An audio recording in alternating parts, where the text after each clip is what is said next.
போடாமலே சிவந்த உதடுகள் என கிட்டத்தட்ட சில்லுன்னு ஒரு காதல் பட ஜோதிகா மாதிரியே இருந்தா இவளோட பெயர் அருளாசினி. இவங்க தான் நம்ம ஃபர்ஸ்ட் ஹீரோயின். நாம அருள் அப்படின்னு சொல்லலாம்.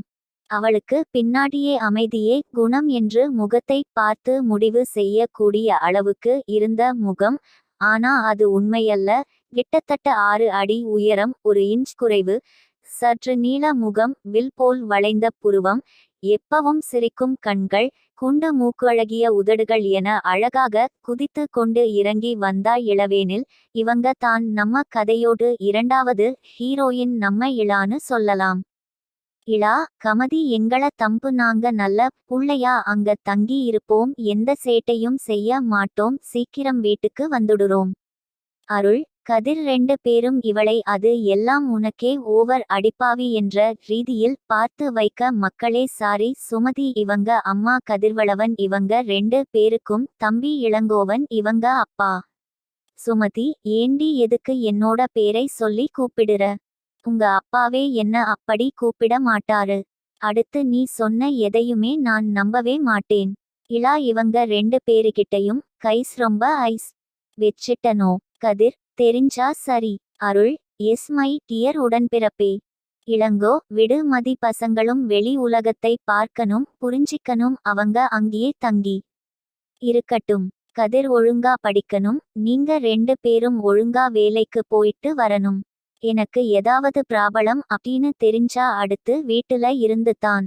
Ila, okay Ila, ton deal okay. Sumathi, அது என்னடி பேரு சொல்லி கூப்பிடுற? ஒழுங்கா அப்பான்னு சொல்லு. இளா, சாரி சுமதி, அதை என்னால செய்ய முடியாது. இளங்கோ, விடு மதி, அவங்க இப்படியே இருக்கட்டும். கமதி, நீங்க குடுக்கற செல்லம் தான் காரணம். நாளைக்கு கல்யாணம் பண்ணி போற இடத்தில் என்ன திட்டாம இருந்தா சரி. அருள், டோன்ட் வர்ரி மதி, காதல் கல்யாணம் தான். சுமதி, அடி செருப்பால், அது என்னடி மதி? கதிர், மாமா, அவ சொன்ன காதல் கல்யாணம் உனக்கு பெருசா தெரியலையா மதி? அப்படிங்கிற பேரு மட்டும் தான் காது கேட்டதா? கமதி, நாங்க காதலுக்கு எதிரி இல்லை கதிர், ஆனா நல்ல பையனா இருக்கணும். அது மட்டுமல்ல, இதுங்க 2 பேரு கிட்டையும் மாட்டிக்கிட்டு முழிக்க போற அந்த பாவப்பட்ட ஜீவன் யாரோ. கடவுளே, அவங்கள காப்பாற்று. இளா, நீ எங்களுக்கு அம்மா ஞாபகம் இருக்கட்டும். கமதி, அதனால தான் நான் அனுபவிக்கிறத வேற யாரும் படக்கூடாது அப்படின்னு நல்ல எண்ணத்தில் கடவுள் கிட்ட வேண்டிக்கிறேன். இளங்கோ, மதி, வாழ்க்கையில் நாமும் கொஞ்ச நாள் சந்தோஷமா இருக்கலாமே. சுமதி, அப்படிங்கறிங்க யான் பெற்ற இன்பம் இவ்வையகமும் பெருக. இளங்கோ, கரெக்டு. இளா, நல்ல அப்பா நல்ல அம்மா. சுமதி, உனக்கு சந்தேகமே வேண்டாம். இவங்க அப்படி எங்க போக போறாங்க அப்மனு கேக்கறது புரியது. கதிர் சாரதாம்பாள் கல்லூரியில் எம்இ படிக்கவும், நம்ம ஆளுங்க 2 பேரும் அங்க வேலை செய்யவும் போறாங்க. 2 பேரும் எம்பிள் மேக்ஸ் முடித்து விட்டு பிஹெச்டி கரஸ்ல போட்டு படிச்சுக்கிட்டே வேலைக்கு போறாங்க. Ilango, okay jokes apart. Kathir, உன்னோட காலேஜ் பீஸ் நான் கட்டிடுறேன். அருள், இளா, 2 பேருக்கும் நான் மாதம் 5000 தான் தருவேன். அதோட நீங்க வாங்கற சம்பளம் வைத்து தான் வாழ்க்கையை ஓட்டணும். எக்ஸ்ட்ராவா வேணும்னா கரெக்டா சாலிட் ரீசன் சொல்லிட்டு வாங்கிக்கலாம். ஓகே. 3 பேருமே ஓகே என்று சொல்ல இளங்கோ, சரி போங்க, போய் பேக் பண்ணுங்க. இன்னைக்கு அங்க உங்கள விட்டுட்டு எனக்கு ஒரு வேலை இருக்கு. அப்படியே நான் அதையும் பார்த்துட்டு வந்துடுறேன். இவங்க போனதும், எதுக்கு கோவன் அப்படி சொன்ன? நம்ம கிட்ட இல்லாத காசா? இளங்கோ, இல்ல மதி, நம்ம பசங்களுக்கு எல்லா விதத்திலும் வாழ நாம பழக்கணும். அதுக்கு தான் இது. வேணும்னா பாரு, எக்ஸ்ட்ராவா கேட்கவே மாட்டாங்க. சுமதி, என்னவோ போங்க. நம்ம கம்பெனி இவ்வளவு பெருசா இருக்கும் போது இவங்க வெளியில் வேலைக்கு போறாங்க. இளங்கோ, விடுமா, நமக்கு இது செகண்ட் ஹனிமூன் மாதிரி. சுமதி, வெக்கத்தோட போங்க, வேற வேலையே இல்லை பாருங்கள்.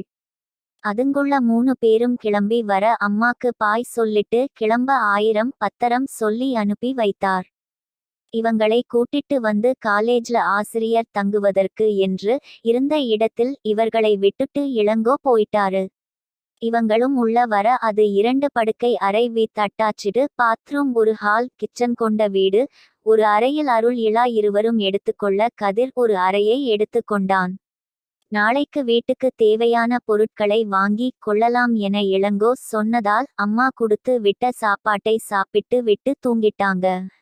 இவர்களின் வீட்டுக்கு அடுத்த வீட்டின் ஒரு அறையில் மெத்தையில் குப்புற படுத்து இருந்தான் ஒருவன். மைதா மாவு மாதிரி இல்லை என்றாலும் நல்ல நிறம், அடர்த்தியான புருவம், அலையலையான முடி, தினமும் உடற்பயிற்சி செய்து முறுக்கேறிய உடல், சிரிக்கவே மறந்த உதடுகள், அடர்ந்த மீசை என பார்ப்பதற்கு டெரர் என்று கூறக்கூடிய அளவுக்கு இருந்தான் 26 வயது இளைஞன் கசிகரன். இவன் நம்மோட இரண்டாவது ஹீரோ. நம்ம இவன ககன் என்று சொல்லலாம். மும்பையில் ஒரு அலுவலகத்தில் ஒருவர். அவனை பற்றிய தகவல் ஏதாவது இருக்கா? ஒருவன், எதுவும் இல்லை சார், எங்க போனா அப்படின்னு தெரியல. ஒருவர், சீக்கிரம் கண்டுபிடிக்க வேண்டிய ஏற்பாட்ட பண்ணு, அவங்க 2 பேரும் வருவதற்கு முன்னாடி அவன் இங்க இருக்கணும். ஒருவன், I will try to my best sir. யாரு இவங்க 2 பேரும்? யாரை தேடுறாங்க? யாரு 2 பேரு வருவாங்க? இங்க காலேஜ்ல மகி எப்படி வேலைல சேர போறான்? இது எல்லாம் அடுத்த பாகத்தில் பார்க்கலாம். பாய்.